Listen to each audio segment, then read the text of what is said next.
In 1987, a school bus full of third graders left for the Science Museum. It never arrived. But that wasn't the strangest part.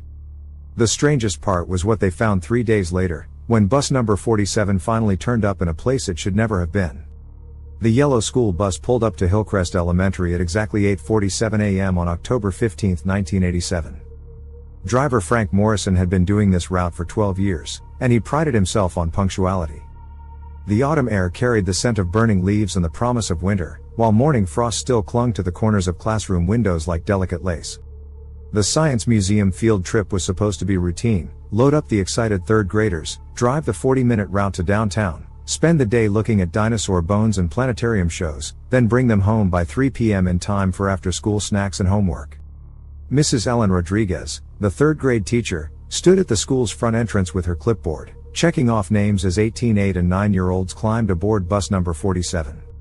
She had taught at Hillcrest for 6 years, though something about her had seemed different these past few weeks. Principal Janet Walsh had noticed that Mrs. Rodriguez stayed later at school, asked more detailed questions about the children's home lives, and had requested access to student files she'd never needed before. She had also begun conducting what she called special assessments with individual students, pulling them out of regular activities for private sessions that she claimed would help identify their unique learning strengths. But good teachers were thorough, and Mrs. Rodriguez had always been dedicated to her students. If she was taking extra time to understand each child's individual needs, that only showed her commitment to education. Principal Walsh had approved the additional assessments without question, trusting in Elena Rodriguez's 6 years of exemplary service. What Principal Walsh didn't know was that the woman conducting those assessments was not Elena Rodriguez at all. The children bounded up the bus steps with the unbridled excitement that only third graders could muster for an adventure outside the classroom. Each child represented something special, something that had been carefully observed and documented over months of systematic evaluation disguised as routine teaching activities. Tommy Chen, 8 years old with thick black hair and thick-rimmed glasses that made his eyes look enormous, clutched a notebook where he'd been drawing elaborate mechanical contraptions that seemed far too advanced for his age. His drawings showed intricate gears, pulleys, and lever systems that would have impressed engineering students, though Tommy insisted he just saw how things worked when he looked at them. His mother, Dr. Linda Chen, often worried that Tommy's intelligence isolated him from other children, but she was proud of his exceptional spatial reasoning abilities. Tommy could look at a broken toy and immediately understand not just what was wrong, but 3 different ways to fix it. He built complex structures with building blocks that defied gravity and created geometric patterns that seemed to follow mathematical principles he'd never been taught. What Dr. Chen didn't know was that Mrs. Rodriguez had been conducting special tests with Tommy for weeks, showing him increasingly complex mechanical diagrams and measuring his ability to understand and improve upon sophisticated engineering concepts. Tommy's file, hidden in a locked cabinet in Mrs. Rodriguez's classroom, contained detailed assessments of his spatial reasoning capabilities, genetic markers suggesting enhanced mathematical potential, and psychological profiles indicating his suitability for advanced cognitive enhancement procedures. Sarah Williams, 9 years old with auburn braids and freckles scattered across her nose like constellations, climbed aboard carrying her lucky rabbit's foot, a gift from her grandmother that she believed helped her understand people's feelings. Sarah had an unusual ability to sense when her classmates were sad or scared, often offering comfort before anyone else noticed something was wrong. She would approach crying children on the playground before teachers even realized there was a problem, somehow knowing exactly what to say to make them feel better. Her parents, David and Margaret Williams, had adopted Sarah when she was 3, though they'd never told her the truth about her origins. What they didn't know was that Sarah sometimes had dreams about a different family, faces she couldn't quite remember but that felt familiar in a way that made her heart ache. Her empathetic abilities seemed to extend beyond normal intuition. She could sometimes predict what people were going to say before they said it, or know when someone was lying even when they seemed completely sincere. Mrs. Rodriguez had been particularly interested in Sarah's empathetic capabilities, conducting exercises that tested her ability to read emotional states and even influence other people's feelings. Sarah's file documented extraordinary scores on empathy assessments and preliminary evidence of what the notes described as latent telepathic potential requiring systematic development. Michael Torres, 8 years old with dark eyes and a quiet demeanor that made adults lean in to hear his soft-spoken observations, settled into his usual seat near the middle of the bus. Michael had been drawing complex mathematical patterns in his notebook margins since kindergarten, though he couldn't explain where the numbers came from or what they meant. His mathematics teacher had shown his work to the school counselor, who recommended having Michael tested for the gifted program. The patterns he drew weren't random doodles, they were sophisticated geometric sequences that followed advanced mathematical principles, created by a child who hadn't yet learned basic multiplication. During Mrs. Rodriguez's special sessions, Michael had demonstrated an intuitive understanding of mathematical concepts that should have been impossible for his age. He could solve complex equations without knowing the formal methods, recognize patterns in number sequences that followed rules he'd never been taught, and visualize geometric relationships that challenged high school students. His file contained mathematical assessments that placed his abilities in the top 0.1% of the population, with genetic markers suggesting potential for enhancement far beyond normal human limits.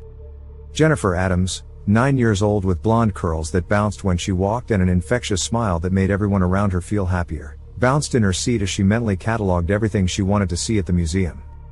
Jennifer had a photographic memory that amazed her teachers. She could recall entire conversations word for word weeks after they happened, remember every detail of books she'd read months ago, and recognize patterns that others missed entirely.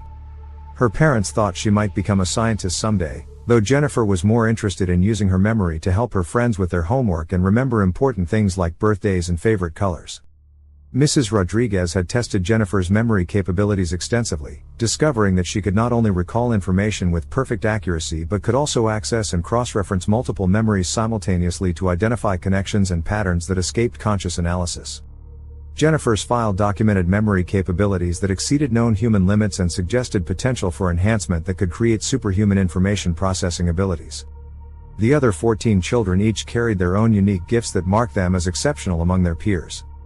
Lisa Park could create art that seemed to capture emotions in ways that made adults stop and stare, her drawings somehow conveying feelings and concepts that words couldn't express.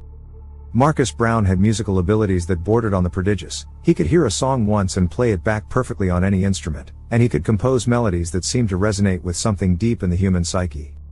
Emma Foster solved word puzzles that challenged high school students, finding patterns in language that revealed hidden meanings and connections. David Kim had an intuitive understanding of how living things worked that made him the unofficial classroom expert on plants and animals. He could predict how ecosystems would respond to changes and seemed to understand biological processes at a cellular level without any formal training. Rebecca Martinez could look at a room full of scattered objects and immediately see patterns and connections that allowed her to organize complex systems effortlessly. Her organizational abilities extended beyond physical arrangements to social dynamics, as she could predict how groups of people would interact and suggest interventions that would improve cooperation and productivity. James Sullivan had mechanical aptitude that let him fix broken equipment just by examining it, even when he'd never seen anything like it before. He understood how machines worked at an intuitive level that allowed him to troubleshoot problems and design improvements without formal engineering knowledge. Angela Thompson showed leadership qualities that made other children naturally follow her suggestions, not through dominance or manipulation but through an innate ability to inspire trust and cooperation. She could mediate conflicts between classmates and organize group activities with the skill of an experienced manager. Robert Chen had analytical skills that allowed him to break down complex problems into manageable components, identify the critical factors that determined outcomes, and develop solutions that addressed root causes rather than surface symptoms.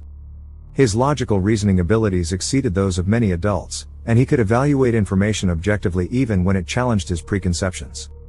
Patricia Kim demonstrated artistic abilities that went beyond technical skill to include an intuitive understanding of how visual elements could be combined to create specific emotional and psychological effects. Her artwork didn't just look beautiful, it seemed to communicate directly with viewers' subconscious minds, conveying complex ideas and feelings without words. Daniel Foster showed musical composition abilities that created pieces with mathematical precision and emotional depth that seemed impossible for a child his age. His compositions followed complex theoretical frameworks while maintaining melodic accessibility that made them appealing to listeners with no musical training. Jessica Martinez had linguistic abilities that allowed her to learn languages with unprecedented speed and accuracy, not just vocabulary and grammar but cultural nuances and conceptual frameworks that shaped how different societies understood reality. She could translate not just words but ideas between different ways of thinking. Kevin Thompson demonstrated strategic thinking abilities that allowed him to plan complex activities with multiple variables and contingencies, anticipating problems before they occurred and developing solutions that maximized efficiency while minimizing risk. His strategic insights extended to social situations, where he could predict how different approaches would affect group dynamics. If someone had been systematically selecting these children for their specific intellectual and psychological characteristics, they couldn't have chosen better candidates. Each child represented a different aspect of human potential: spatial reasoning, empathetic awareness, mathematical intuition, memory processing, artistic expression, musical ability, linguistic comprehension, mechanical aptitude, organizational skills, leadership capabilities, analytical thinking, strategic planning, and pattern recognition. What made this selection even more remarkable was that all 18 children came from families that fit specific demographic profiles: stable middle-class backgrounds with educated parents, strong academic support systems, and social structures that would make extended absences noticeable but explainable through carefully crafted cover stories. The children were exceptional enough to justify advanced educational opportunities, but not so famous or connected that their disappearances would immediately attract national attention. Mrs. Rodriguez settled into the front seat behind Frank and gave him a thumbs up. "All accounted for, Mr. Morrison. 18 little scientists ready for adventure." Her voice carried a slight accent that some of the other teachers had noticed but couldn't quite place. Elena Rodriguez had grown up in Texas and had never had an accent before, but people's speech patterns could change over time. What was more noticeable was a certain precision in her word choice, as if she were translating thoughts from another language before speaking. What the real Elena Rodriguez's colleagues didn't know was that she had been dead for 6 weeks, killed in what appeared to be a car accident but was actually a carefully planned murder designed to provide cover for identity theft. The woman sitting behind Frank Morrison had studied Elena Rodriguez's life meticulously, learning her teaching methods, her relationships with students and colleagues, her personal habits and speech patterns. The impersonation was nearly perfect, but not quite perfect enough to fool someone who knew what to look for. Frank Morrison adjusted his rearview mirror and smiled at the familiar sight of excited children heading off on an adventure. At 54, Frank had driven school buses for half his life, and he genuinely loved his job. He knew every child's name, remembered their birthdays, and often bought small gifts for kids who seemed lonely or troubled. His own children were grown and living in other states, so the students on his routes had become like grandchildren to him.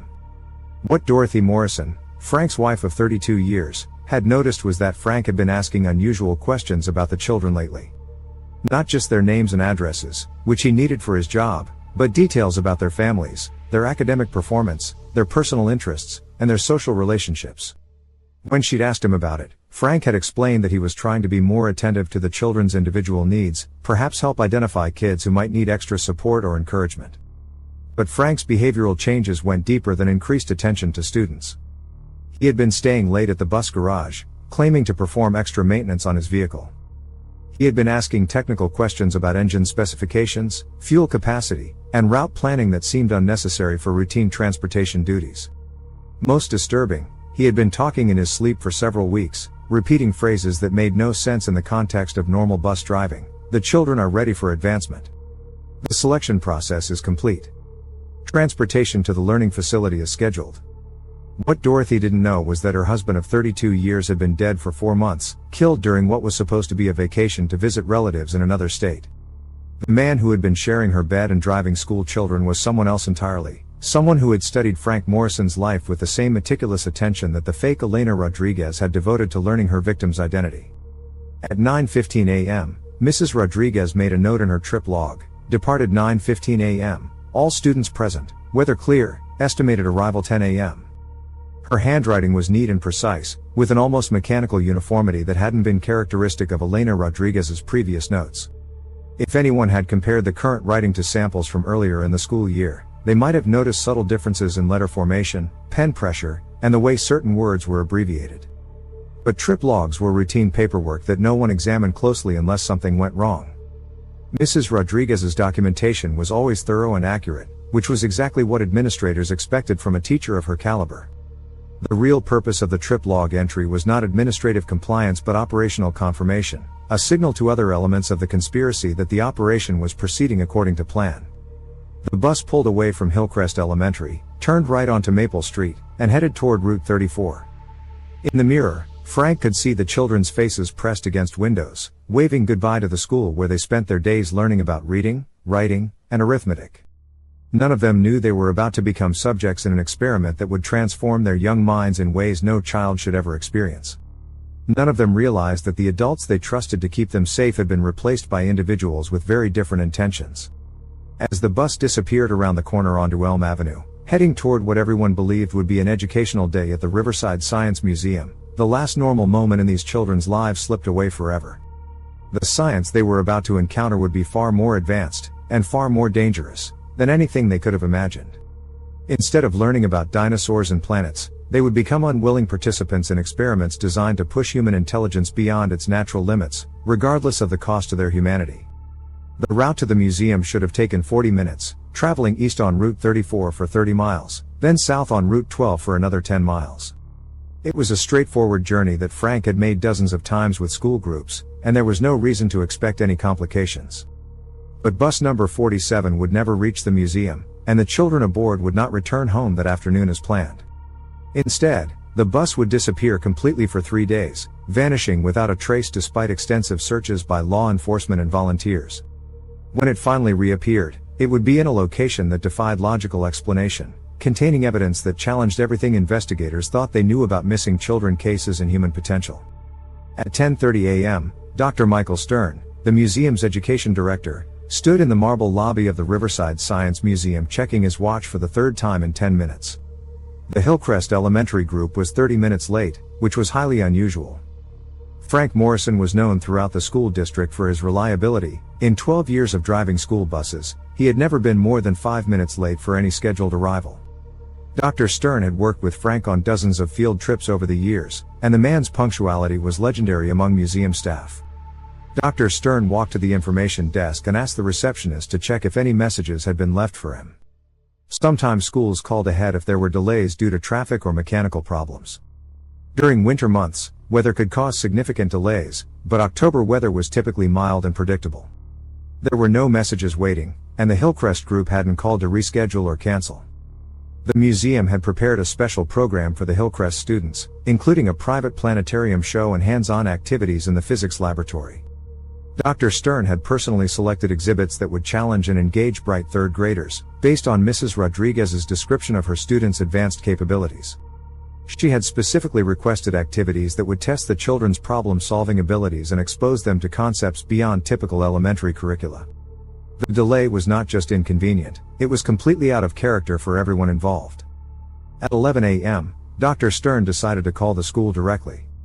Principal Janet Walsh answered on the second ring, her voice immediately growing tense when she heard why he was calling.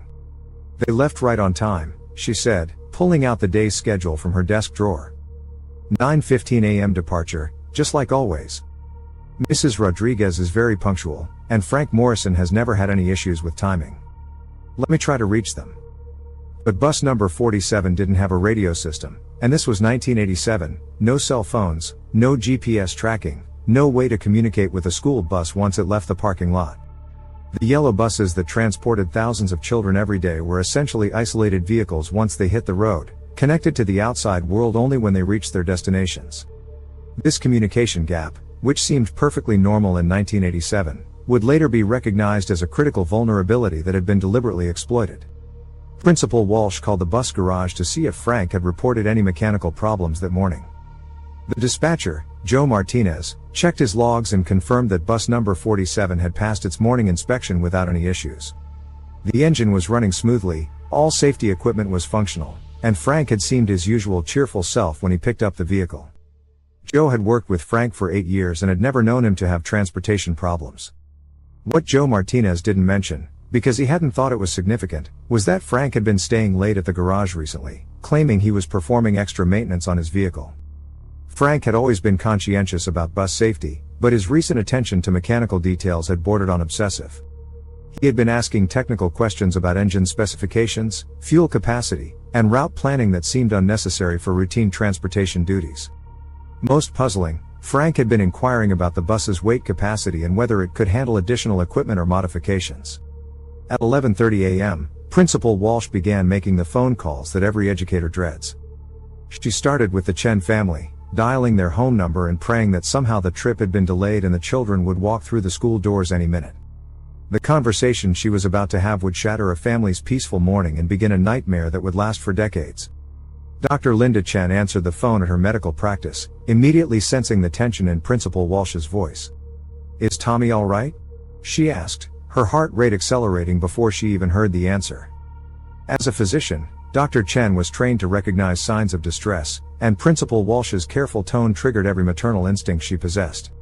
"We're not sure where the bus is," Principal Walsh said carefully, choosing her words to convey seriousness without causing panic. "They should have arrived at the museum over an hour ago, but they haven't checked in. We're looking into it now, and I'm sure there's a simple explanation. I just wanted to keep you informed." Dr. Chen's medical training kicked in, helping her remain calm while her mind raced through possibilities. Traffic accidents, mechanical breakdowns, weather delays, all were plausible explanations for a late arrival. But something in Principal Walsh's voice suggested this was more serious than a simple delay. "Have you contacted the museum directly? Could there have been a miscommunication about the timing?" "Dr. Stern called us," Principal Walsh replied. "The museum has been expecting them since 10 a.m. We've checked with our transportation department, and they confirmed the bus passed its morning inspection. We're going to contact the police to help us trace the route and make sure everything is all right." The mention of police involvement transformed Dr. Chen's concern into active fear. In her medical practice, she had seen too many families devastated by unexpected tragedies to maintain optimism in the face of unexplained circumstances. "I'm coming to the school," she said. "If you hear anything at all, please call me immediately." By noon, Principal Walsh had called all 18 families. Each conversation followed a similar pattern: initial confusion, growing concern, and desperate hope that this was just a misunderstanding that would be resolved within hours. Parents began calling friends and neighbors, trying to gather information or find someone who might have seen the bus. The Hillcrest Elementary community was tight-knit, and news of the missing children spread quickly through informal networks. The Williams family received their call just as David Williams was preparing to leave for an important business meeting. When he heard that Sarah's bus was missing, he canceled everything and drove immediately to the school. Margaret Williams had been gardening in their backyard, and when David called to tell her what was happening, she dropped the phone and ran to her car without even washing the soil from her hands. The Torres family was at Michael's grandmother's house, where they had been planning to show her Michael's latest mathematical drawings.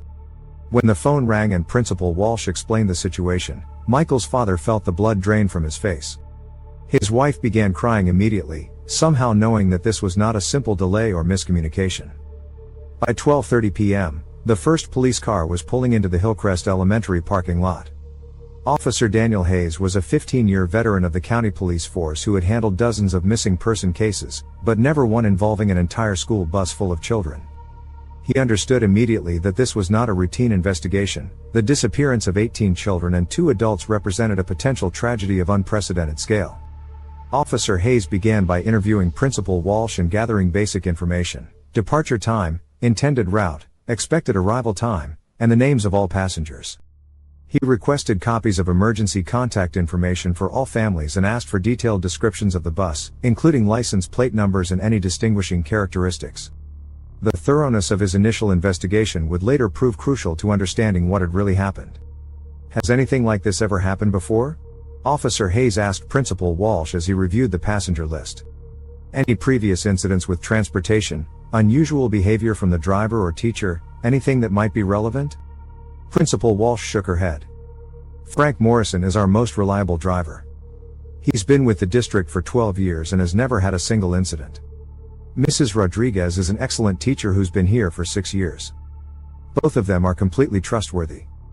What Principal Walsh didn't mention, because she hadn't connected it to the current crisis, was that Mrs. Rodriguez had been conducting unusual assessments with students for the past several weeks.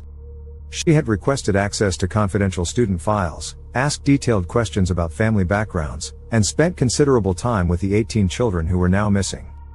At the time, it had seemed like commendable dedication to individual student needs. At 1 p.m., Officer Hayes began driving the route himself. He started at Hillcrest Elementary and followed the exact path that bus number 47 should have taken. Route 34 was a well-maintained 2-lane highway that ran east through farmland and small communities. The speed limit was 55 miles per hour, and traffic was typically light during mid-morning hours. There were only 3 possible turnoffs before the Route 12 junction that would take them south to the museum. Officer Hayes checked each turnoff carefully, looking for any sign that a school bus might have deviated from the planned route. The first led to the Henderson Dairy Farm, where old Mr. Henderson confirmed that he'd been working in his fields all morning and hadn't seen any school buses. Henderson was known for his sharp eyesight and attention to detail. If a bright yellow school bus had passed his property, he would have noticed. The second turnoff led to a small residential area where Officer Hayes knocked on doors and found several people who had been home all morning. None had seen or heard a school bus pass by, which was significant because school buses were noisy vehicles that attracted attention in quiet neighborhoods. Children often ran to windows when they heard the distinctive sound of diesel engines and air brakes, and several residents confirmed that no unusual vehicles had passed through their area. The third turnoff led to an abandoned gas station that had been closed for over a year. Officer Hayes pulled into the cracked parking lot and walked around the building, looking for any sign that a bus might have stopped there. He found nothing but broken glass, weeds growing through the asphalt, and graffiti left by teenagers. The site showed no evidence of recent vehicle activity, and the overgrown vegetation would have made it impossible for a large vehicle to approach without leaving obvious traces. At 2 p.m., a full-scale search began. Police cars, volunteer firefighters, and increasingly frantic parents spread out across a 50-mile radius. They checked every side road, every farm driveway, every place a school bus might have pulled over due to mechanical problems or a medical emergency. Local radio stations began broadcasting descriptions of the missing bus and asking listeners to report any sightings. The search teams found nothing. No skid marks, no broken guardrails, no evidence of an accident. No witnesses who had seen a yellow school bus anywhere along the intended route or any of the alternative paths they might have taken.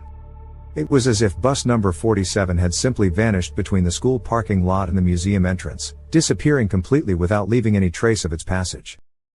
Sheriff Margaret Collins coordinated the operation from the Hillcrest Elementary parking lot, which had become an impromptu command center. Radio chatter filled the air as search teams reported back with the same message: no sign of bus number 47, no witnesses who had seen it pass, no evidence that it had ever traveled the intended route. Sheriff Collins had handled many missing person cases during her 20-year career, but she had never encountered anything like this. What made the situation even more puzzling was the complete absence of any logical explanation. School buses didn't just disappear, they were large, bright yellow vehicles that attracted attention wherever they went. If bus number 47 had broken down, someone would have seen it. If it had been in an accident, there would be evidence at the scene. If it had been hijacked, witnesses would have reported unusual activity. The lack of any evidence suggested either an incredibly sophisticated cover-up or circumstances beyond normal understanding. By 3 p.m., the story had made the local radio news, with hourly updates asking for public assistance in locating the missing bus. By 4 p.m., television news crews were arriving at the school, setting up equipment in the parking lot and interviewing anyone willing to speak on camera. The story was beginning to attract regional attention, as the mysterious disappearance of an entire school bus full of children was unprecedented in the area's history. Parents gathered in the gymnasium, clutching photographs of their children and struggling to understand how an entire school bus could simply vanish. The room filled with a mixture of hope and terror as families shared information and tried to support each other through the crisis. Some parents organized their own search parties, determined to find their children through sheer willpower and determination. Frank Morrison's wife, Dorothy, stood in the kitchen of their small ranch house, staring out the window at the empty driveway where Frank's pickup truck should have been parked. Frank always came home by 4:30 p.m., taking time to check the bus for any maintenance issues before clocking out for the day. Their phone had been ringing all afternoon with calls from concerned neighbors and fellow bus drivers, but Dorothy didn't know what to tell them. What Dorothy hadn't told the police, because she hadn't been asked and didn't think it was relevant, was that Frank had been having unusual dreams for the past several weeks. He had been talking in his sleep, repeating phrases that didn't make sense. The children are ready for advancement. The selection process is complete.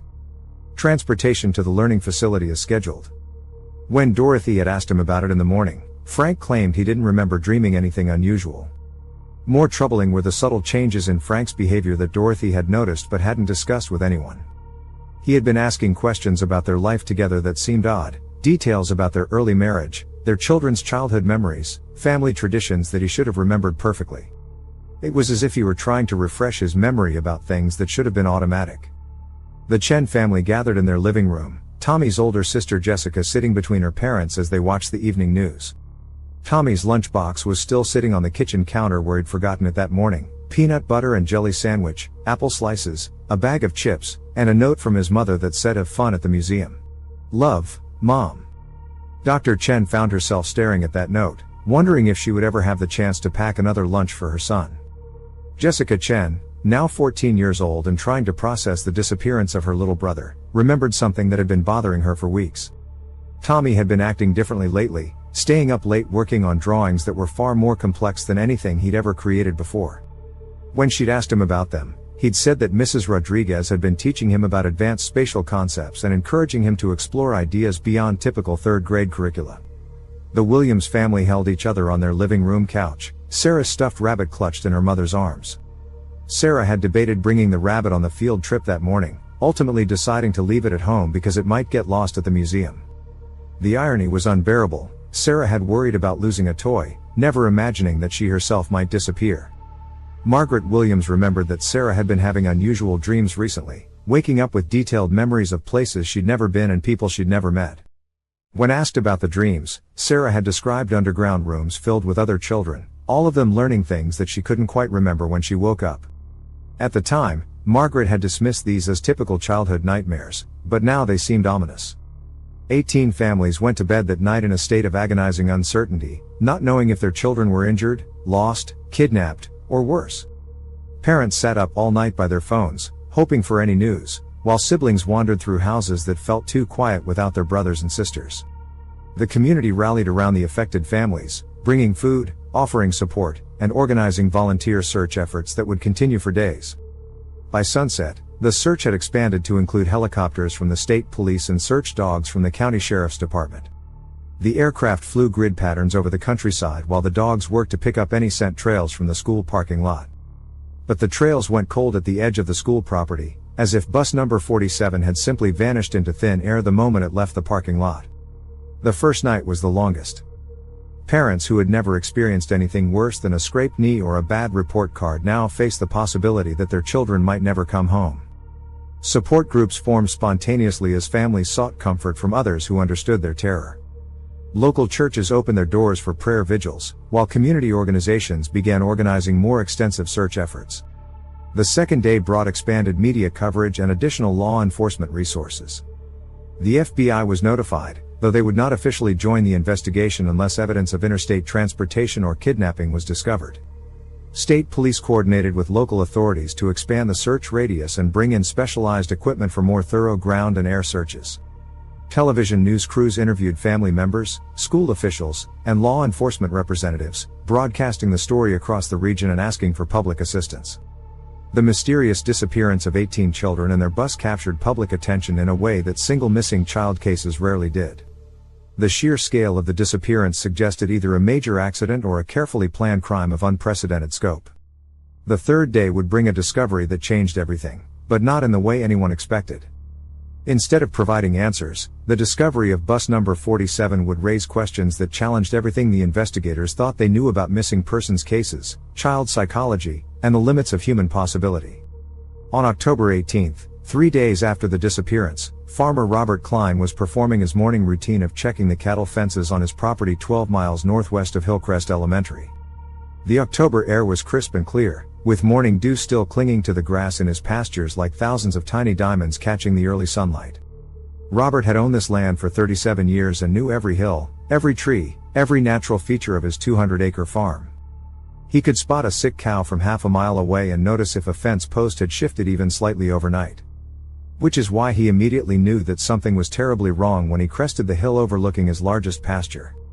In the middle of his largest pasture, a quarter-mile from the nearest road and surrounded by empty field with no other structures in sight, sat a yellow school bus. Bus number 47. Robert stopped his pickup truck and stared at the impossible sight before him. The bus sat perfectly upright in the grass, as if it had been gently placed there by a giant hand. Its bright yellow paint gleamed in the morning sun, looking freshly washed and maintained. There were no tire tracks leading to it, no broken fence indicating how it might have entered the field, no disturbed earth suggesting it had been driven or towed to this location. Most impossibly, there was no sign whatsoever of how a 40-foot, 15-ton school bus had ended up in the middle of his pasture. Robert's hands shook as he reached for his CB radio, his voice barely steady as he made the call that would restart the investigation and lead to discoveries that no one could have imagined. Sheriff's Dispatch, this is Robert Klein out on Route 23. I need you to send someone out here right away. I think I found that missing school bus, but there's something wrong. It's sitting in the middle of my pasture, and there's no way it could have gotten here. Sheriff Margaret Collins was in her office reviewing search reports when the call came in. She had slept less than 6 hours in the past 3 days, coordinating search efforts that had expanded to cover 3 counties and involved dozens of agencies. The discovery of the bus should have been good news. At minimum, it would provide clues about what had happened to the missing children. But something about Klein's description made her stomach clench with dread. She arrived at the scene within 20 minutes, followed by every available officer in the county and several FBI agents who had joined the case the previous day. The bus sat exactly as Klein had described, in the middle of an open field with no logical explanation for how it had gotten there. The sight was so surreal that several officers initially wondered if they were looking at an elaborate hoax or some kind of publicity stunt. Sheriff Collins walked slowly around the perimeter of the bus, studying the ground carefully with the trained eye of a 20-year law enforcement veteran. The grass beneath the vehicle was pressed flat, as if the bus had been sitting there for some time, but there were no tire tracks, no oil stains, no gouges in the earth, no physical evidence that the bus had driven to this location under its own power. The lack of any access route was particularly puzzling. The nearest road was a quarter-mile away, separated from the bus by an intact fence and unmarked grass. More mysteriously, the bus appeared to be in perfect condition. There were no signs of damage, no evidence of mechanical problems, no indication that it had been involved in any kind of accident or forced off the road. The exterior was clean and undamaged, the tires were properly inflated, and all the safety equipment appeared to be in working order. Officer Daniel Hayes, who had been part of the original search and had driven the intended route multiple times, was the first aboard the bus. He climbed the steps slowly, his flashlight sweeping across the interior even though the afternoon sun provided adequate illumination through the windows. What he saw inside would haunt him for the rest of his career and challenge everything he thought he knew about missing children cases. The bus was empty of people, but it was far from empty of mystery. Every single window was covered from the inside with children's drawings, not the simple stick figures and crayon scribbles typical of third graders, but detailed, sophisticated artwork that would have taken hours to complete and demonstrated artistic skills far beyond what 8- and 9-year-olds should have possessed. The drawings were taped to the windows with masking tape that appeared to have come from the bus's first aid kit, creating an enclosed, private space within the vehicle that blocked the view from outside. Someone had taken considerable time and care to ensure that the interior of the bus was completely hidden from external observation. Officer Hayes studied the drawings more closely, his flashlight illuminating details that made his blood run cold.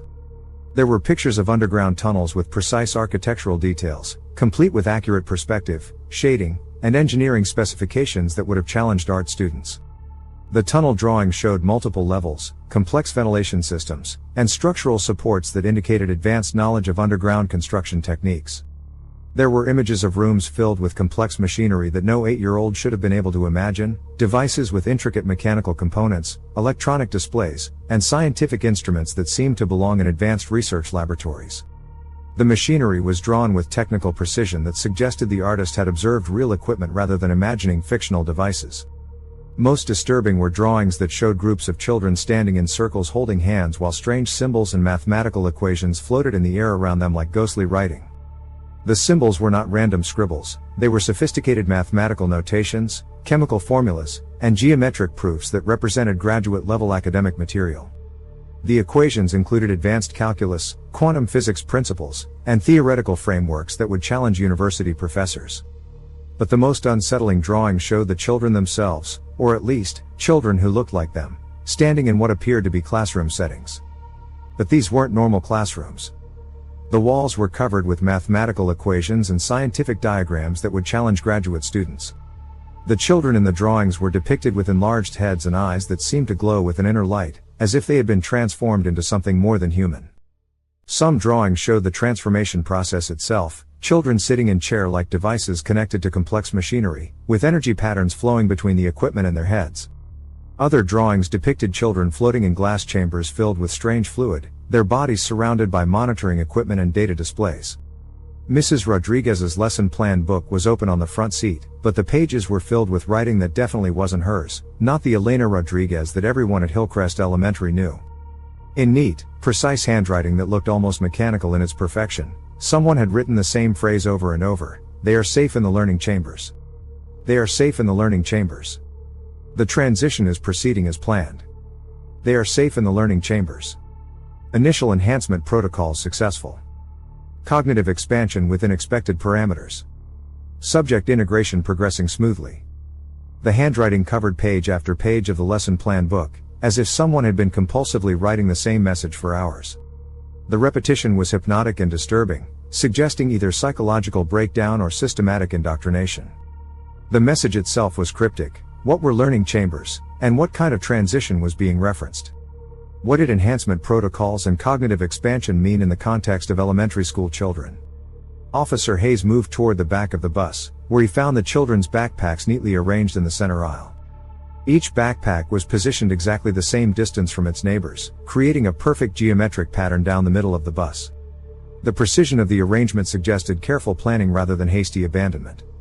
Inside each backpack, tucked into a sandwich bag to protect it from moisture, was a handwritten note. He opened Tommy Chen's backpack first, his hands trembling slightly as he unfolded the piece of paper inside. The note was written in Tommy's familiar handwriting, the same careful script his mother had helped him practice for years, with the distinctive way he formed his letters and the slight leftward slant that came from being naturally left-handed. Dear Mom and Dad and Jessica, I am learning so much here that I never knew existed before. The teachers showed us things about numbers and shapes and how the universe really works that made my drawings look like baby scribbles. I can see patterns in everything now, even in the walls and the air and the way people think. My brain feels different, like it can hold so much more information and process things faster than before. The underground school is amazing and there are so many rooms to explore, each one teaching us about different kinds of knowledge that regular schools never talk about. I know you must be worried about me, but I am safe and I am learning things that will help me understand how everything connects together. The teachers say I have special abilities that can be enhanced far beyond what normal children can do. They showed me machines that can make my spatial reasoning abilities much stronger, and now I can visualize and manipulate geometric structures in my mind that would be impossible for regular people to imagine. I can see how things work just by looking at them, not just simple machines but complex systems with thousands of parts. Tell Mom. I remember her hug, and tell Dad I will show him my new drawings when I come home, but they might be too advanced for him to understand. I love you all, but I also love learning about what I can become. The other children here are amazing too, and together we can solve problems that adults with years of training couldn't handle. Tommy. Officer Hayes's hands were shaking visibly as he opened Sarah Williams' note, written in her distinctive round handwriting with little hearts dotting the I's. Dear Mom and Dad, I can feel everyone's thoughts now, not just their emotions like before. The teachers say this is a gift that was always inside me but needed special training to develop properly. I miss my room and my stuffed animals, but this place is full of children like me who understand things that regular people don't understand and can't even imagine. The woman who looks like Mrs. Rodriguez but isn't really her explained that we were chosen because we are special and have abilities that can be enhanced beyond normal human limits. I can see colors around people that tell me about their feelings and their thoughts and their memories, and I can even influence what they think if I concentrate hard enough. Sometimes I can make people feel calm when they're upset, or help them remember things they've forgotten, or even plant new ideas in their minds without them knowing where the thoughts came from. The teachers are helping me learn to control these abilities so I can use them properly. I want to come home, but I also want to keep learning about these amazing abilities.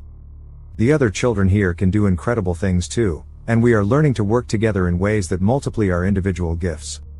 When we all focus on the same problem, we can understand things that no single person could figure out alone.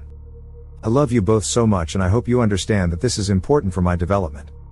The teachers say that children like us are the future of humanity, and we have a responsibility to develop our abilities so we can help make the world better. Sarah. Every child had left a note. Every note was in their own recognizable handwriting, with personal touches and family references that proved authenticity. But every note also described extraordinary experiences that should have been impossible for third graders to comprehend, let alone write about with such sophisticated vocabulary and complex concepts. Michael Torres wrote about mathematical insights that allowed him to see the geometric structure underlying all physical reality and understand how mathematical principles govern everything from atomic behavior to galactic motion. His note described being able to solve complex equations instantly by visualizing the mathematical relationships as three-dimensional structures and predict how systems will behave by analyzing their mathematical foundations. Jennifer Adams described her enhanced memory as perfect recall of everything that has ever happened, plus the ability to access information that hasn't been taught to me yet, as if the knowledge already exists in my mind and just needs to be unlocked. She wrote about being able to cross-reference millions of pieces of information simultaneously to identify patterns and connections that reveal hidden truths about how the world works. Lisa Park wrote about creating art that could influence people's emotions and make them understand concepts without words and convey complex ideas directly to viewers' subconscious minds through visual patterns that bypass normal cognitive processing. She described being able to paint images that contain multiple layers of meaning, so different people see different things based on their psychological state and intellectual capacity. The notes continued in the same pattern, each child describing abilities and experiences that went far beyond normal human capabilities, yet written in their own authentic voices with personal details that only they would know. The combination of familiar handwriting with impossible content created a deeply unsettling cognitive dissonance. Marcus Brown wrote about musical compositions that resonate with the mathematical structure of consciousness itself and can alter brainwave patterns to induce specific mental states in listeners. Emma Foster described linguistic abilities that allowed her to understand the deep structure underlying all human languages and communicate complex ideas through verbal patterns that speak directly to the unconscious mind. But there was one more message that made Officer Hayes immediately call for FBI backup and request that the scene be secured as a potential crime scene. Carved into the metal wall at the very back of the bus, apparently scratched with a fingernail or small sharp object over a period of considerable time, were words that sent ice through his veins: "Help US. We can see you but you can't see US. The teacher isn't really our teacher. She makes US write the notes but sometimes we can still think for ourselves. We're not safe. We're not learning. We're being changed into something else. They say it's for the greater good but IT hurts and we want to go home. The machines make our brains work differently and sometimes we forget WHO we used to be. Don't believe the notes. Find the underground place. Save the others before they become like US. The enhancement process is permanent and once it's complete we won't want to leave anymore." Below that, in what looked like Tommy Chen's distinctive left-handed scratch, was a single word that would become the key to unraveling the entire conspiracy: underground. The discovery of bus number 47 in Robert Klein's pasture marked the beginning of the most complex and disturbing investigation in FBI history. What had started as a missing persons case was about to become something far more sinister, a journey into the darkest corners of human experimentation, where brilliant children were being transformed into something beyond recognition, and where the very nature of human potential was being tested in ways that challenged every ethical and legal boundary society had established. The evidence inside the bus suggested that the 18 children from Hillcrest Elementary had not simply been kidnapped. They had been selected, prepared, and taken for purposes that went far beyond anything law enforcement had ever encountered. The investigation that followed would reveal a conspiracy spanning decades, involving dozens of facilities across multiple states, and targeting the most gifted children in America for inclusion in experimental programs designed to push human intelligence beyond its natural limits. But first, investigators had to grapple with the immediate mystery: how had bus number 47 ended up in the middle of Robert Klein's pasture, and where were the 18 children who had been aboard when it disappeared 3 days earlier? The evidence suggested they were being held in an underground facility, but where? And by whom? And for what ultimate purpose? The FBI took over the case within hours of the bus discovery. Special Agent Patricia Martinez arrived from the regional field office with a team of specialists in child abduction, cult activity, and psychological manipulation. What they found at the scene defied every category of crime they had previously encountered. Agent Martinez had worked child abduction cases for 15 years, but she had never seen anything like the evidence inside bus number 47. The sophistication of the psychological manipulation, the apparent willingness of the children to participate in writing the notes, and the complete absence of any logical explanation for how the bus had reached its location suggested a level of planning and resources that went far beyond typical kidnapping scenarios. The FBI team photographed every drawing, every note, every inch of the bus interior. They collected samples of the tape, the paper, the writing implements, and even the air inside the vehicle for chemical analysis. The bus was transported to the FBI laboratory facility for comprehensive forensic examination. Meanwhile, Agent Martinez began a detailed investigation into the backgrounds of Elena Rodriguez and Frank Morrison. What she found raised immediate red flags that suggested the Hillcrest Elementary disappearance was part of a much larger conspiracy. Mrs. Rodriguez's employment records at Hillcrest Elementary showed that she had been an exemplary teacher for 6 years, with consistently high performance evaluations and strong relationships with students and parents. But when Agent Martinez requested her personnel file from the school district's central office, she discovered several anomalies that had gone unnoticed during routine administrative processes. Elena Rodriguez's teaching certification had been issued by the state education department, but when the FBI contacted the department to verify her credentials, they found no record of Elena Rodriguez ever taking the required certification exams. Her college transcript showed excellent grades in education and child psychology, but when agents contacted the university, they found that while Elena Rodriguez had indeed graduated with those degrees, the photograph in her student file showed a completely different person. Agent Martinez ordered a comprehensive background check that revealed an even more disturbing pattern. Elena Rodriguez's social security number had been issued to someone else entirely, a woman who had died in a car accident in 1985. Her driver's license was legitimate, but had been issued just 6 months before she applied for the teaching position at Hillcrest Elementary. The investigation revealed that someone had constructed a false identity so carefully that it had passed all normal background checks and employment verification procedures.